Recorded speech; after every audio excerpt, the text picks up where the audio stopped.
Immédiatement, afin d'être bien renseigné sur la COVID-19, on accepte plusieurs questions en provenance d'auditeurs via la page Facebook de Frontières FM. Et qui de mieux pour y répondre que le médecin John Tobin? Salut! Salut Jean-François, ça va bien?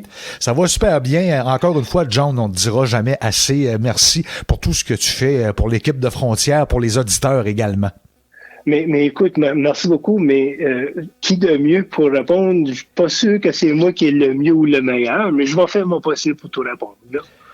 Sans perdre un instant, première question, même guéri, est-ce que certaines personnes peuvent garder des séquelles à vie du coronavirus? Ouais, ben écoute, c'est sûr qu'on n'a pas énormément d'expérience avec ce fameux virus-là, parce que bon, la maladie existe officiellement juste depuis le mois de janvier. Mais jusqu'à date, les patients qui guérissent du COVID n'ont pas de séquelles notables. Du moins, c'est pas rien qu'on a remarqué à date.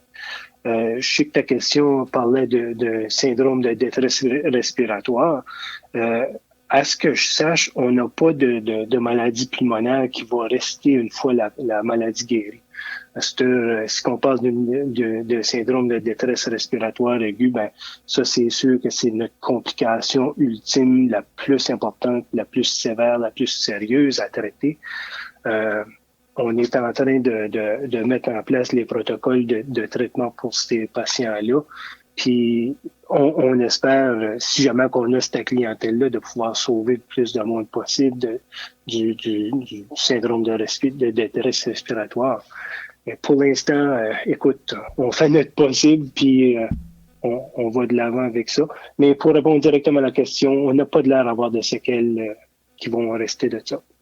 C'est quand même une bonne nouvelle en ce sens. Et l'autre question, si une personne ne représente aucun symptôme, elle peut avoir le virus quand même. Comment on fait pour savoir si cette personne est contagieuse si le personnel refuse de tester la dite personne?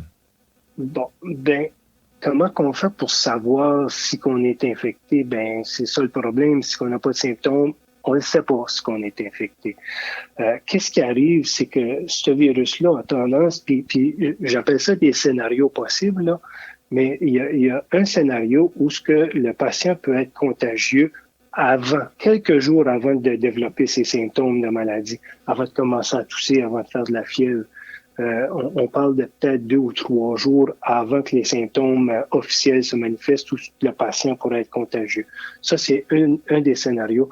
Le deuxième scénario, ben, c'est ce que moi j'appelle mon patient tough, là, où il n'y a pas grand-chose qui le dérange dans la vie, puis bon, il y a un petit mal de tête, on s'en va faire nos affaires comme d'habitude, mais on fait fi un peu de symptômes, puis on fait pas vraiment plus mal qu'il faut, mais on a des symptômes pareils, c'est juste qu'on s'en dérange pas, tu sais.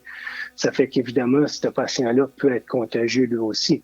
La question te dit si le personnel refuse de tester. On refuse pas nécessairement de tester personne, mais il faut tester seulement les patients qui ont des symptômes, si on veut qu'on ait une représentation d'une population malade ou à risque de contaminer quelqu'un d'autre. Le problème, c'est qu'on déciderait de dépister tout le monde dans la ville, ben ça serait comme un peu futile parce que bon, aujourd'hui, on dépiste tout le monde, on va avoir des résultats demain, mais qu'est-ce qui dit que dans 3 jours, on n'aura pas des patients qui sont positifs si on peut pas décider de retester tout le monde 3 jours après. Ça fait que ça serait comme de l'information qui est pas valide comme telle. Fait que c'est un peu pour ça qu'on teste juste ou on dépiste juste les patients qui sont symptomatiques. Et la personne qui n'a pas de symptômes, l'idéal, c'est de se protéger, de porter un foulard à la limite, comme on le suggère. Ben exactement. Tu sais, faut se considérer comme si on était infecté. Faut considérer tout le monde comme ce qui est infecté quand on doit sortir. C'est ça. Faut qu'on continue de suivre les consignes. Faut rester à la maison. Il faut sortir juste quand on a besoin de faire nos commissions, nos commissions essentielles, en fin de compte. Si on sort puis qu'on risque d'être à travers les gens, ben, faut se couvrir le visage, comme qu'on a été recommandé au début de la semaine. Faut se laver les mains souvent, puis il faut pas se toucher le visage. Ça fait que les consignes restent les mêmes, qu'on soit infecté ou non. Puis si qu'on est infecté puis qu'on suit les consignes, ben, on n'infectera pas d'autres. Troisième question. Après avoir attrapé le virus et en être guéri, est-ce qu'une personne peut quand même l'attraper? Ben, c'est quoi? Je vais répondre à la troisième et à la quatrième question un petit peu en même temps. Parce que techniquement, si on attrape le virus, on est guéri du virus, ça veut dire que notre corps a développé des anticorps pour combattre le virus. Ça veut dire que techniquement, on ne peut pas rattraper le virus de nouveau, puis être malade de nouveau. Mais ça sous-entend que le virus n'a pas fait une mutation pour pouvoir nous réinfecter de nouveau. Ça veut dire que à la longue, si jamais le virus décide qu'il fait une mutation, un peu comme le virus de la grippe fait à toutes les années, ben ça peut peut-être vouloir dire que on va pouvoir reprendre la maladie éventuellement.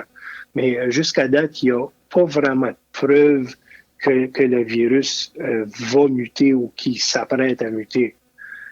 Ça, c'est vraiment l'avenir qui va nous le dire. Puis, heureusement, on travaille sur des vaccins pour éventuellement contrer ce problème-là aussi. Là. Et pour les auditeurs, auditrices, on mentionne que la quatrième question, oui, tu lui as répondu. C'était la suivante. Est-ce que le virus COVID-19 peut venir à se muter?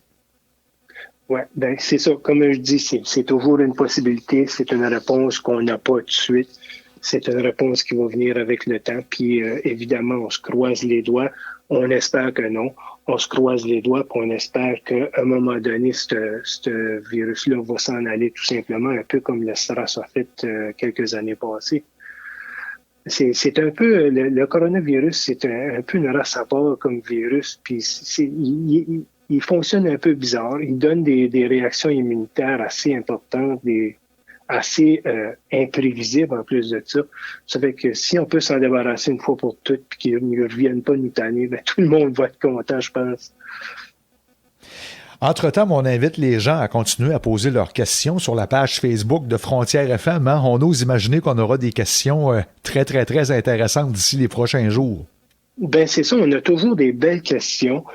Comme qu'on a pu voir dans les dernières 4 semaines, la situation change régulièrement. Des fois, elle change plusieurs fois dans la même journée. Ça fait que c'est sûr qu'on va avoir des nouvelles questions qui vont apparaître. Même nous autres, on a des questions des fois, puis qu'on essaye de voir c'est quoi la meilleure conduite à faire. Ça fait que je pense que la meilleure chose à faire, continuons de poser des questions. Puis une fois de temps en temps, on se mettra ensemble puis on essaiera de répondre ça ensemble. Mais John Tobin, merci beaucoup de continuer à nous informer le plus clairement possible sur le sujet. Écoute, Jean-François, moi, je vais en profiter aussi pour vous remercier, vous autres aussi, parce que la quantité d'informations qui passe par vous autres est impressionnante, puis vous faites une vraiment belle job d'informer toute la population. Mais tout le plaisir est pour nous.